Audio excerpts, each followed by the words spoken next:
Good evening, everybody. Let's get started. I'd like to begin by acknowledging the Kaurna people as the traditional custodians of the lands on which we work, live and meet this evening. We pay respect to elders past and present and extend that respect to all First Nations peoples and their connections to country. So welcome to this evening's council member briefing session. We'll be starting with a presentation on the development of the new Gawler Disability Access and Inclusion Plan, and then move on to a confidential update on Cheek Avenue. And please note that live streaming will cease prior to the confidential Cheek Avenue item. So first up, I'd like to welcome Sally Magistak, Director and Principal Consultant at Healthy Environs, who will lead us through the Disability Access and Inclusion Plan presentation and discussion. Thanks, Sally.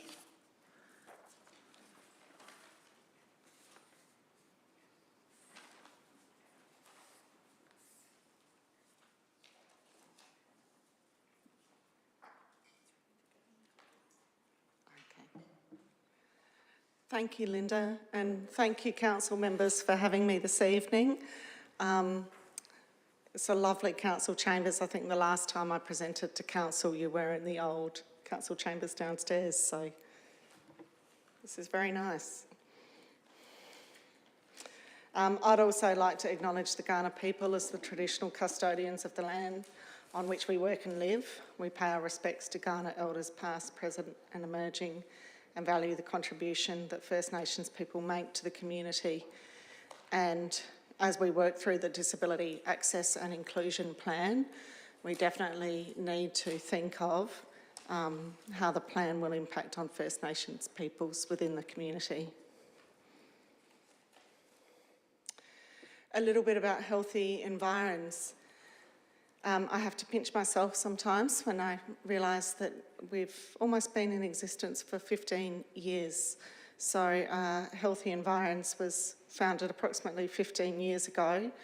Our mission is to build resilient communities in partnership with our clients, and we're really keen to work with forward-thinking government organisations, but also private organisations to assist them in building resilient communities. So it's been a wonderful journey. We work with many communities in quite remote parts of Australia, through to metropolitan communities. So a little bit of an overview for tonight. I'm going to briefly run through the legislative requirements for disability access and inclusion plans. We'll talk about the community and stakeholder engagement process that's proposed for the plan.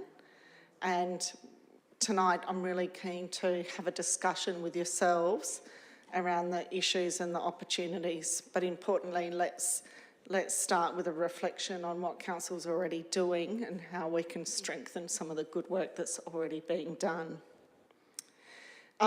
Tonight, the reason we're engaging with you very early is we do want to get your input into that community and stakeholder engagement process and listen to your ideas and understand how you'd like to be involved.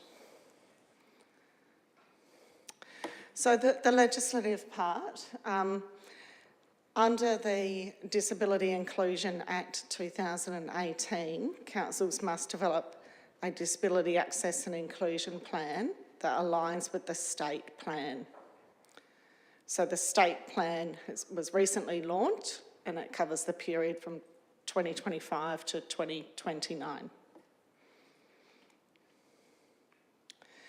So the purpose of the Access and Inclusion Plan is to identify and remove barriers for people with disabilities, improve accessibility for staff, customers and partners, and contribute to access and inclusion improvements across South Australia. So as part of the state plan, there has been some measures developed, and some of those measures are mandatory for councils. And I think those measures provide a platform for us to measure our progress, not only at a local level, but at a state level.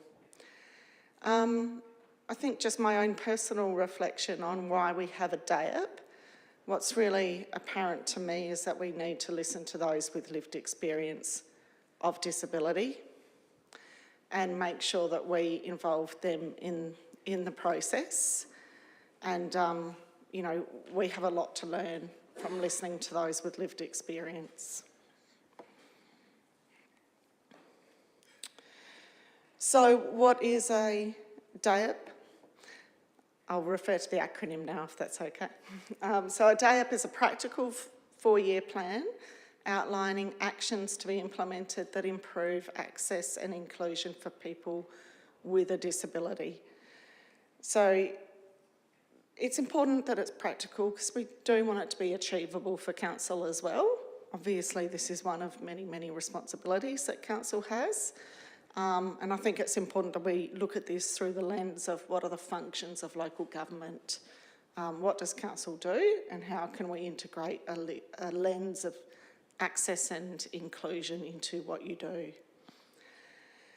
It should explain what we want to achieve and why we want to do it, and outline how we will achieve it and when we will do it, so some time frames.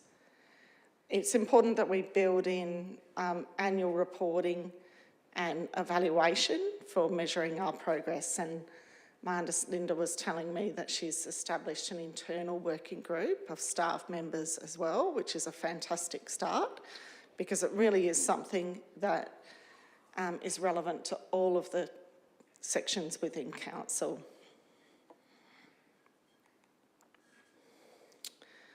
So in terms of the state disability plan, this, I won't go into it in detail, but this is a summary. So the state disability plan outlines 5 domains, and they are inclusive environments and communities, education and employment for those living with disability, personal and community support, health and wellbeing, which is really about how people with disability are treated and how they can access the health system, and safety, rights and justice for people living with disability.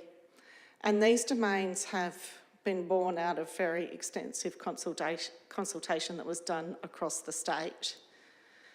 Now, within those domains, the state plan lists priority areas that are also listed there. Those priority areas in bold highlight the areas where there is a mandatory measure for councils. So as a minimum, our plan does need to reflect those priority areas in bold, and we do need to address those mandatory measures in those areas. But it's really up to council. If you also want to play a role in other areas, like health and wellbeing might be an example, where you're not a direct service provider of health services, but council, you know, I imagine would play a role in terms of facilitating access to services within your community. So there is no reason why we can't have actions in other areas, especially if you're already doing, you know, proactive and good work in those areas. As we develop the plan, the state plan also requires us to consider priority groups in the community. And there's a term called intersectionality, big word, but it's really, my understanding, recognising that, you know, people might identify in more of one of these priority populations, and we need to consider how that impacts on them and their experience of disability. So I suppose this recognises that we need to achieve equitable health for all, but to achieve that we need to acknowledge that there are some inequities, and these priority groups reflect those who are more vulnerable in our community. So Aboriginal peoples with disability, people with disability from culturally and linguistically diverse backgrounds, women, children, people who identify as LGBTIQA+, people with significant intellectual disability or who have high levels of vulnerability due to their disability, and people with disability who live in regional communities.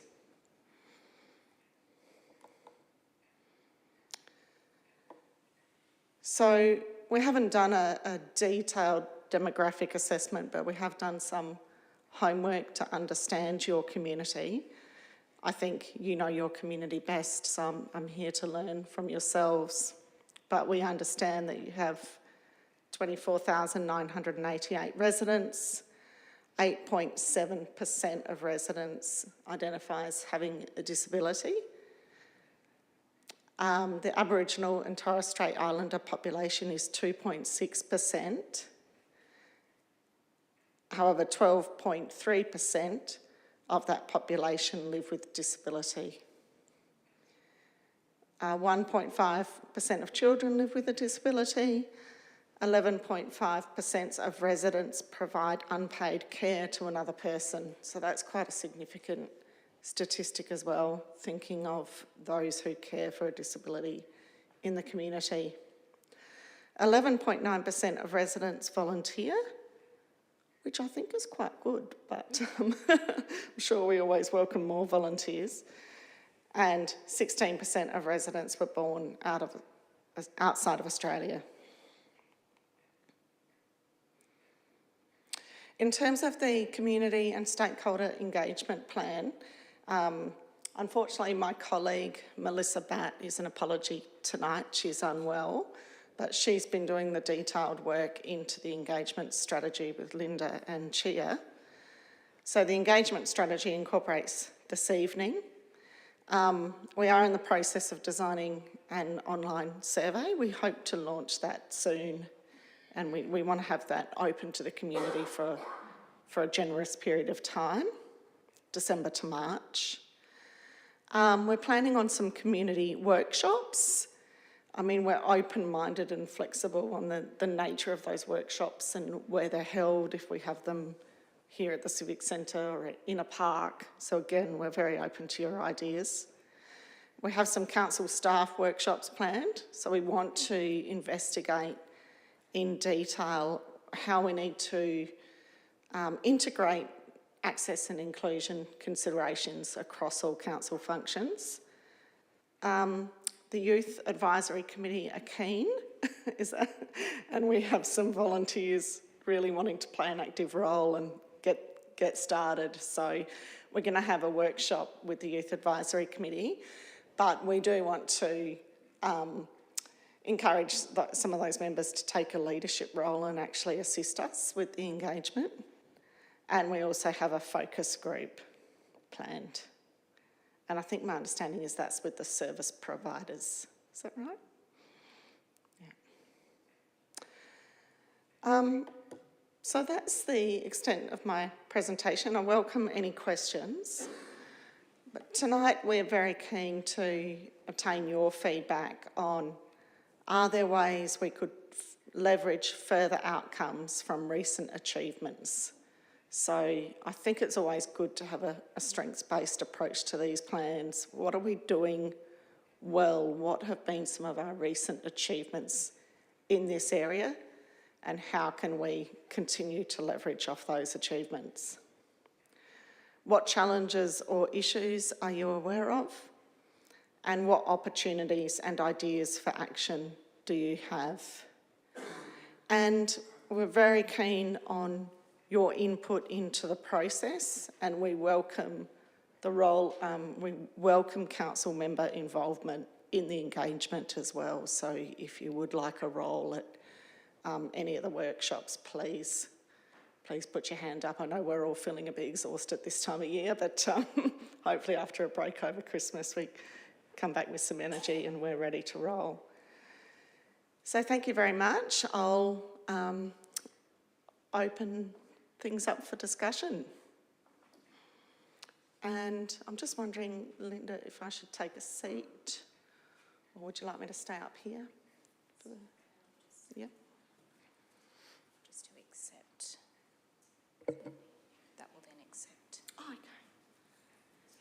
Yes. Were the stats that you showed there before, that was the stats for Gawler, was it? Yes. That was for Gawler, the 24,000 population and things like that. Yes. I think as an elected member, now probably everybody else does know, but I'm a bit old for remembering all these sort of things, but knowing, we have so many organisations in the town that support and care, for people with disabilities and all that sort of thing. Yes. And personally myself, I'm not aware of anybody that works for council that has a disability. I mean, people say I've got a problem, but that's beside the point. But can we have a copy of those stats or and so forth for us to be aware? I mean, with the Ageing Care Committee and the Elderly Centre Committee, we're involved with people. We never ever really hear, or other than sight and things like that, but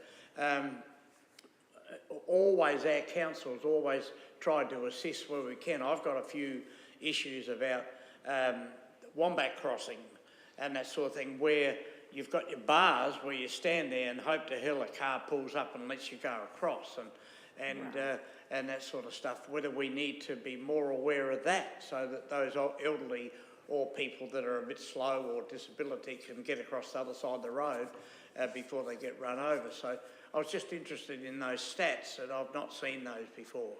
Yes, yeah. Very happy to circulate the presentation, but I think it's important in the plan that we set the context well, and sometimes I'm mindful that stats don't always tell the whole, they don't tell the whole story of a community, that sometimes, a blend of stories and stats can be quite powerful. So statistics or information that you think would be beneficial to set the context, we would welcome. And I think that acknowledgement that you do have a number of service providers operating in the area, and that's something we can refer to in the context as well. Yes. Point. We've got a number. It's great to hear that the Youth Committee is going to be actively involved, but we do have an Ageing Well working group. We've got a Public Health Plan working group and the Elderly Centre working group. So I think if they can also be drawn into the discussions, because I think they're actually probably also tackling the same thing from slightly different ways as well. And the public health one is the 4 councils, the neighbouring councils working together. One of the key points you put up there is about information. We lack. I think the community finds it difficult to know who are the providers, whose roles, which role they're playing, how they reach out to them. And last of all, something that occurred to me is perhaps in this we could also look at an elected member provision, knowing that Victor Harbour have had to bring in policies to cater for their deputy mayor who's blind. As an elected member, I'd like to see that we be proactive as well for elected members that might have disability, Brian. And there are staff with disabilities, but people don't need to pronounce what their disability is, neither it's private information sometimes. Yes. No, that's a really good point, and I think, focusing not on the disability itself, but more what measures do we need in place to make things more accessible? And I think that a safe culture for people to be able to speak up and actually ask for those things. That's what I'm learning through this process and through my work on some disability access and inclusion plans, that culture of safety for people to speak up is really important. Yes. Yeah, do have a question, but I think one of the sayings is nothing for us without us. So just that inclusion is really important in the working groups. But something that our community for our health needs and things like that is actually some sort of community reference guide of all the available services to our community in health, and that wider area is something that we haven't had for a very long time. Many years ago, the council had a really good community reference guide of all the groups and all the healthcare and just where people can go for that information. And unfortunately, you know, our state health services don't provide that. You know, the federal government ones don't, and councils are sort of it's being left up to them, which is a little bit unfair, but it is a really good service if we can provide it for our community. And I think it, you know, if that is something that would be really handy to have as part of this process, whether you can collate a lot of information, but you know, if that's a recommendation as well, that community reference guide. Yes, I think, yeah. Sorry, yes, it's an awkward system. Linda's aware there's been discussions at the Community Services Forum about exactly that, bringing that back in, because that's a group of 97 community groups, Linda, is that right, that meet? And that information sharing, that having knowledge. So maybe there's a new model that we can have a look at and trying to bring that back in a form. So I guess just for context, so the last time that we made one of these plans, was that like 2018-19? Is that the one that we last had? Yes, 2018. Just I guess a question around what might have changed from the state government level in the, 5, 6, 7 years since, what like differences in priorities they might have, etc., that might reflect changes in our plan. Yes, I think I might need to refer back to Mel on that question or take that question on notice. But I understand that these domains that have been set in this plan are a fresh set of domains, like reflecting the community engagement that the state government undertook. But yeah, I'd probably need to take that on notice, I think, and get back to you just to understand, what are the standout areas of difference. Do you have anything to add to that, Linda? Oh, sorry.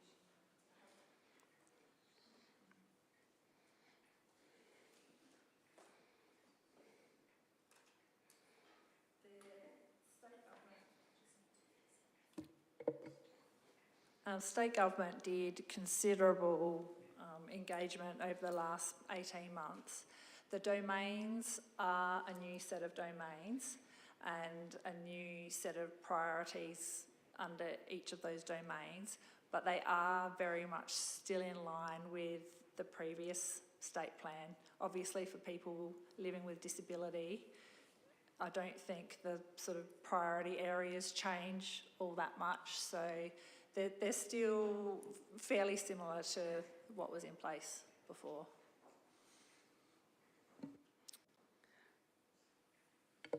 Just a re-emphasis. I mean, I know the emergency response has been in the plan for a long time, but it now is being emphasised because of the urgency and the experience that has occurred with a number of fires and floods and extreme weather things that we've had. So I think to answer, I think exactly what it is. A lot's the same, but some particular focus on critical areas that we're really not doing properly yet. Yes.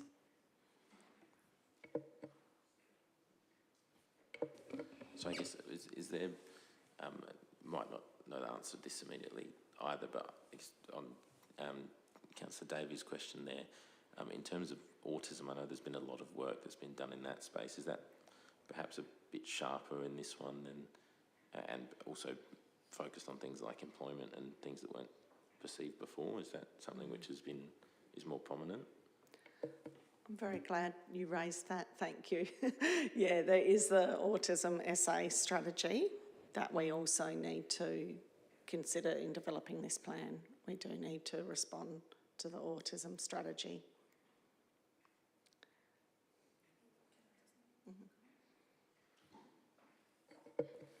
So obviously the autism strategy has come in since the last state plan, but there's no specific measures, mandatory measures for councils in the DAPE template that's provided by the state. government.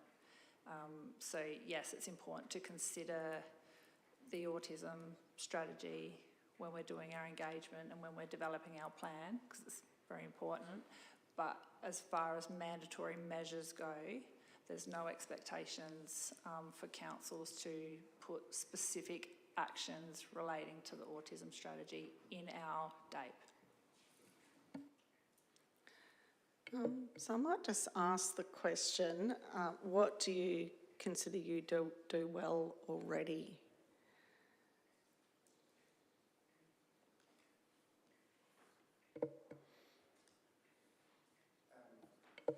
I think we've done a lot of good work in things like our playground strategy, for example, where it's a bit of a standard operating procedure where we're talking about communication boards and we're thinking about accessibility into these play spaces and who's using the space across the broad spectrum of users in our community. We are looking at sensory play and that sort of language has certainly been something that has been more recent throughout the organisation, which I think has been well received. It's a lens that we apply on any upgrade in that space. And it doesn't just stop there, you know, when we're talking about sporting facilities or we are thinking about the DDA compliance and stuff, which we do have to anyway, but it all ties together as well. Is there more that we can be doing? Absolutely. Even when we get everything right, you're constantly thriving to review and see how you can improve further. Yeah. There's probably a couple of examples where we have an inclusive space, play space that was added on to our premium park in Apex Park, about sensory play, and it's outside of the fenced area, so some people with kids that use the sensory play space actually don't like going there because they're worried about their kids running off because the area isn't as secure as what the rest of the play space is. Yeah. So I think having the capability to have those discussions with user groups as well has been quite good. Not that we have that fenced at this point in time, but it's just those sorts of conversations that do flow through. Maybe we could advertise some of those outcomes more consistently, but that said, I think we do when they open up, and we make sure that we communicate why these things exist, because I think a lot of the drive behind some of that work was about making sure that families that are using the space are actually educated at that level as well. So, you know, kids can come in and ask practical questions about what a communication board is, and all of a sudden there's an understanding that goes with them. That's probably the main things that sort of popped to my mind for now. Yeah. Thank you. Yes, Brian? With the invent of Bedford Industry, you know, Bedford Industry and that sort of thing, you know, like having the problem that's having, because I'm aware of 2 or 3 different people that regularly go down to work there and things like that, and one of them said to me, does council have anything like this? And I said, well, no, not really, because Bedford Industries and that organisation, well, you know, back in the early days was Dr. Bruce Eastick, who's just passed away, was very much involved with that, because a Gawler resident, and yeah, it's quite sad, and whether the future of that, what's going to happen there, because they were the major employee of disability people and so forth. The other thing, the Salvation Army now has become very, very much involved, along with the Rotary clubs, in supplying, I think they call it a bed, you know, they've got a project going at the moment where I see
there we go.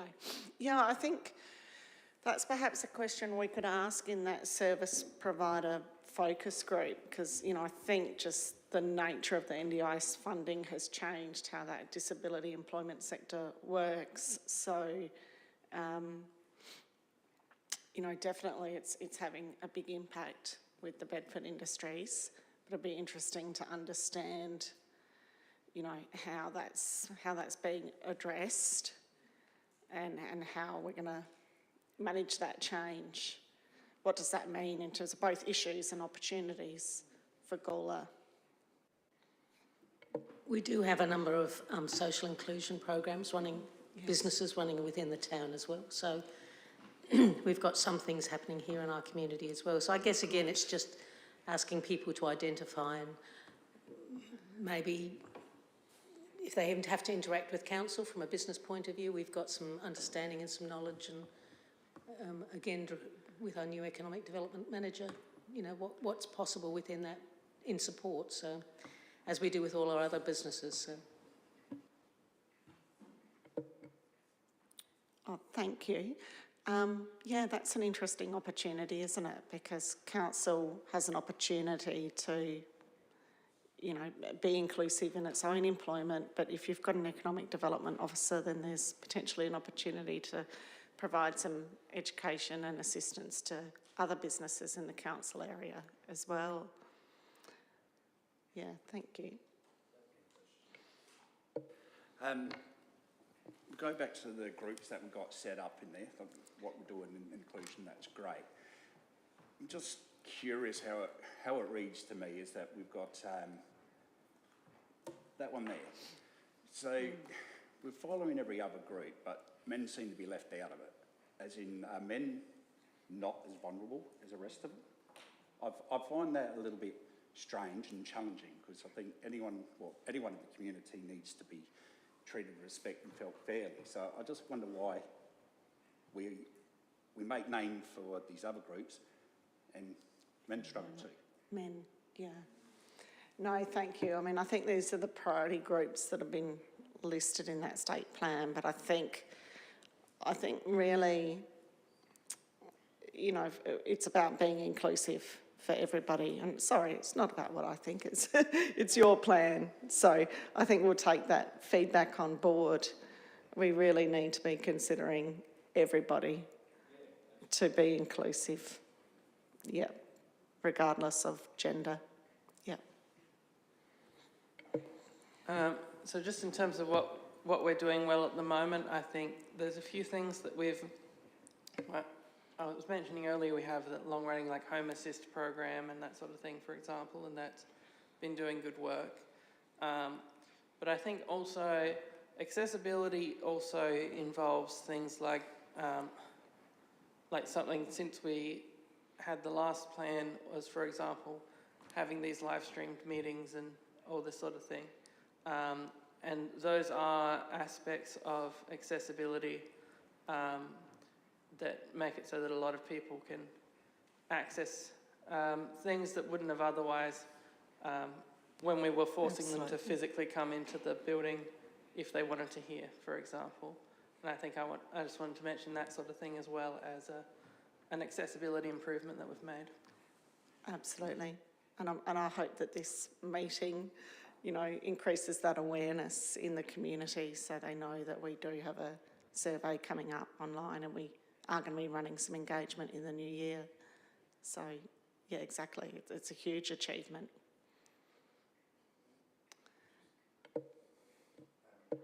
Just jumping to question 2, what challenges or issues you're aware of? I guess, just spitballing with you here, one of the challenges I think we need to identify pretty early on in the process, if we're going to communicate appropriately, is being very transparent on when council is that connector role and when council is that project delivery role to promote inclusion.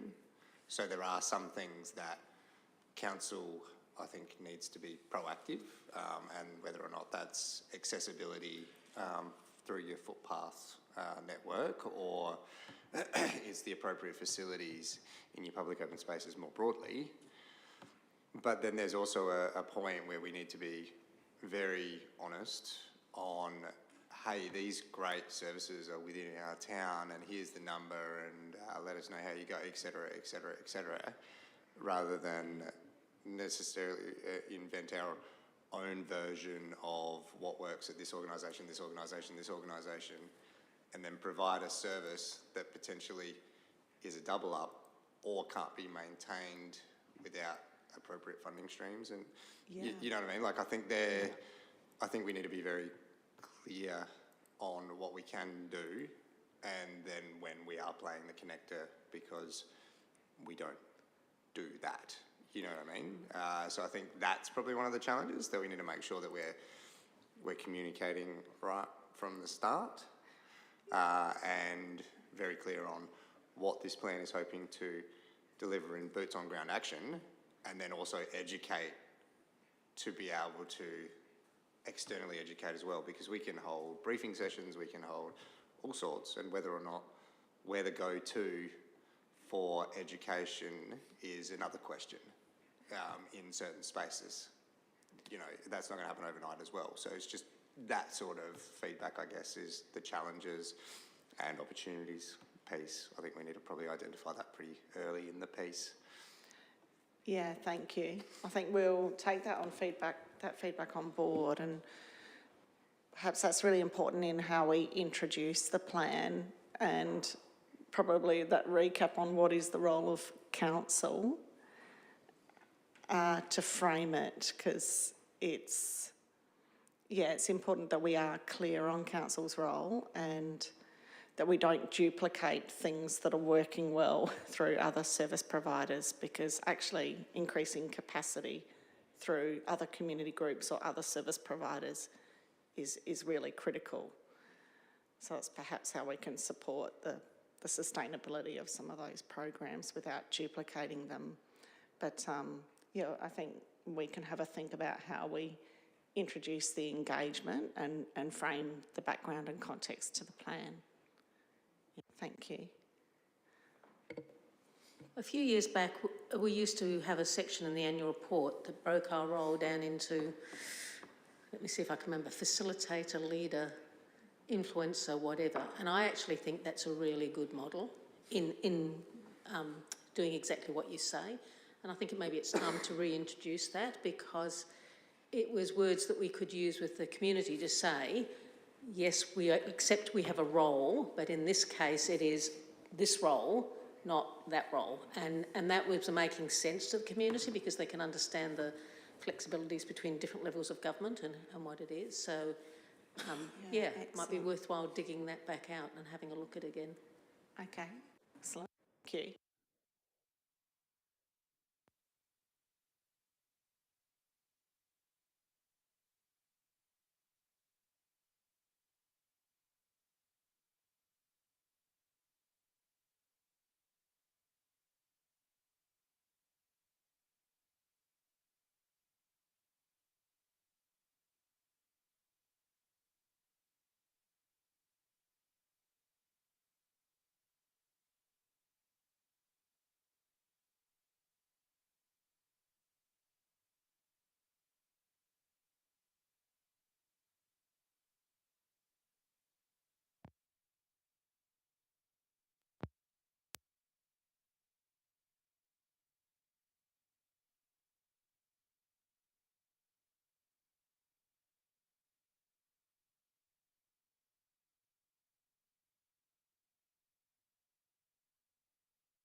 that I suppose requires some prioritisation of what your budget can go towards in terms of retrofitting those historic buildings for disability access. So I'd be interested in exploring the criteria for that.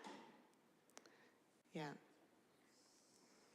Sometimes you can be retrofitted, but not to the standard that the Disability Act requires. So there's some pragmatic things that can improve access. But it's a bit like the car park out the front. That is the Taj Mahal of disability car parks. Seriously. But it's obviously what's required under the Act at the moment. So it makes it very expensive to bring things up. I don't know how we're going to go, trying to get a halfway mark. I'm practical enough to realise it. But that's the problem. It's, it's this rather than a midline. Yes. As well, stop pressing buttons, Michael. We do very well of new buildings building and making sure that they're compliant and that, but at the moment we have the trouble with, I think Mayor Shanks touched on it as well, we sort of get out the driveway onto the footpath and you've got no access there. We've got that up in the street just here that, you want to build a business up there, you can, it's got to be compliant. We've got Stobie poles in the little footpaths, untrackable, and we're just a street off from the main street. So a lot of that comes into, if the state government is serious about it, is assisting councils with doing it. So we're 30 years behind on our footpath at the moment. So that's a real challenge for a lot of people, It goes past just the main street and little sections. So, I'd like to say on that. And again, it is that what council are on the hook for, and rightfully so, on what we provide. Because we're 30 years behind on our footpath program more generally, let alone put the layer of whether or not they're appropriate grade, whether or not they're on roads that you can actually accommodate a compliant accessibility footpath and the like. Because, we talked about inclusive play space, for example, which is a really good outcome. Now, can I get from 10 minutes away in a wheelchair to that space? Question mark. And those are the sorts of lenses that I think rightfully we can be looking through as a council. Now, if it's a service provision for employing someone with a minibus to go around and pick people up that require that assistance, is that what we should be investing in as a priority over the infrastructure delivery? And again, question mark. So that's I think that's a quick and easy sort of, and terrible analogy, I know, but it's a quick and easy way of trying to explain. We need to figure out what our bare minimum requirement is, and not that we should be a council that only wants to deliver a bare minimum for our community. Absolutely not.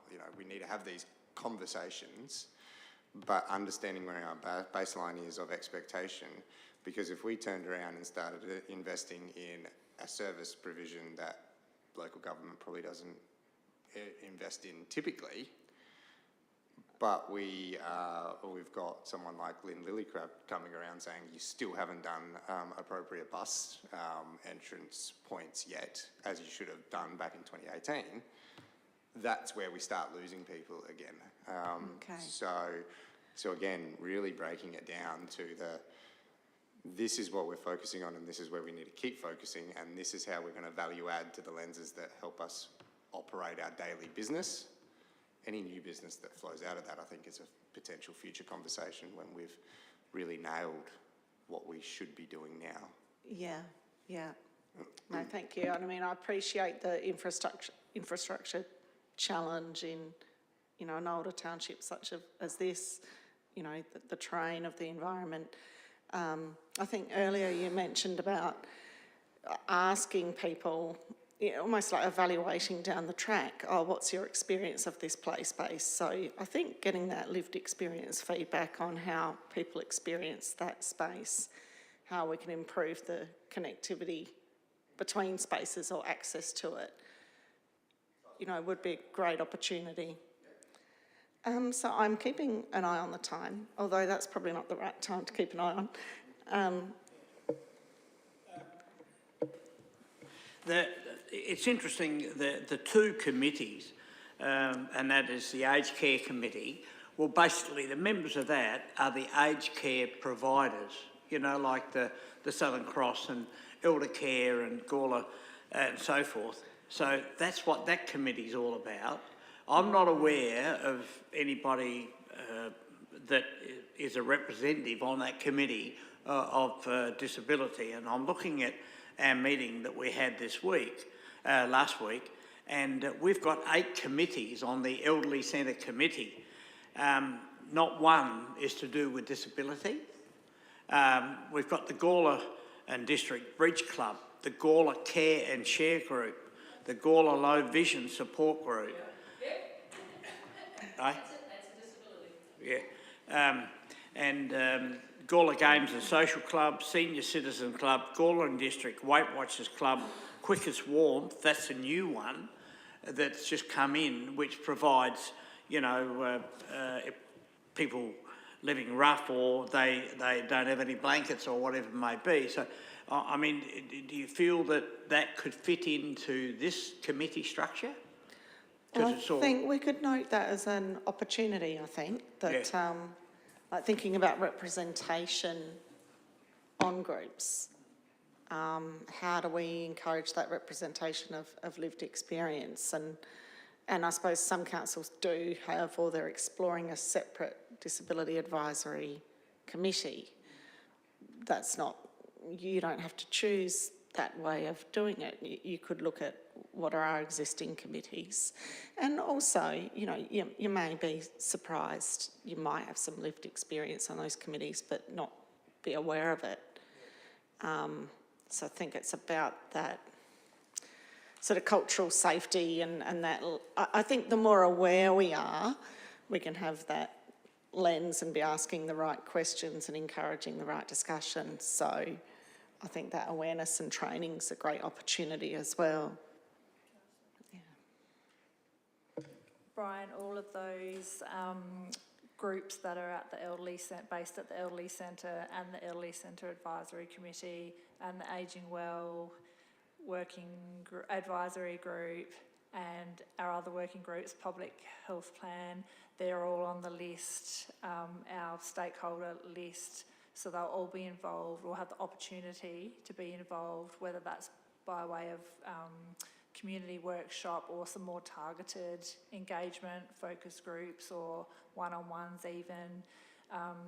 Mel, who'll be leading this engagement, you know, whether she goes along to different meetings and that kind of thing. But all of those stakeholders and groups that you just mentioned will have the opportunity to be involved in the DAPE engagement. So stay tuned. Okay, I might just ask if there's any sort of wrap-up opportunities or ideas flag before we finish up. So, Helen, sorry, it's late to press the button. No, it's the bane of our lives. I think the timings. Thank you for your presentation. I think the timing's really good. I notice in the LGA's state election priorities, there's a line that says, guarantee adequate and sustainable state government funding for council disability access and inclusion initiatives. So I think if we can get this going and get some ideas ready, we may be able to be in a good position to perhaps benefit if the state government chooses to respond to that as part of the election campaign.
think we'll need to note it as a challenge and something that we've got to explore further. I mean, I know, look, transportation, especially for areas that are on the periphery of town or rural and remote communities, it comes up every time, limitations in transportation.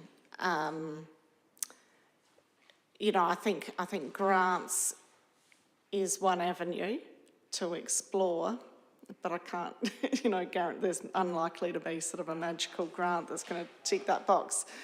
Grants, partnerships, I suppose it's looking at, are there private providers or NDIS providers who are also starting to branch into transportation? I'm thinking there has been one over on the York Peninsula.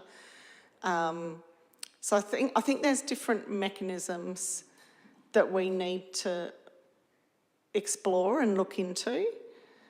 But I think first question is probably, you know, really understanding what's already available to the community. So I think we'll note that one for more research, I think. Yeah, thank you.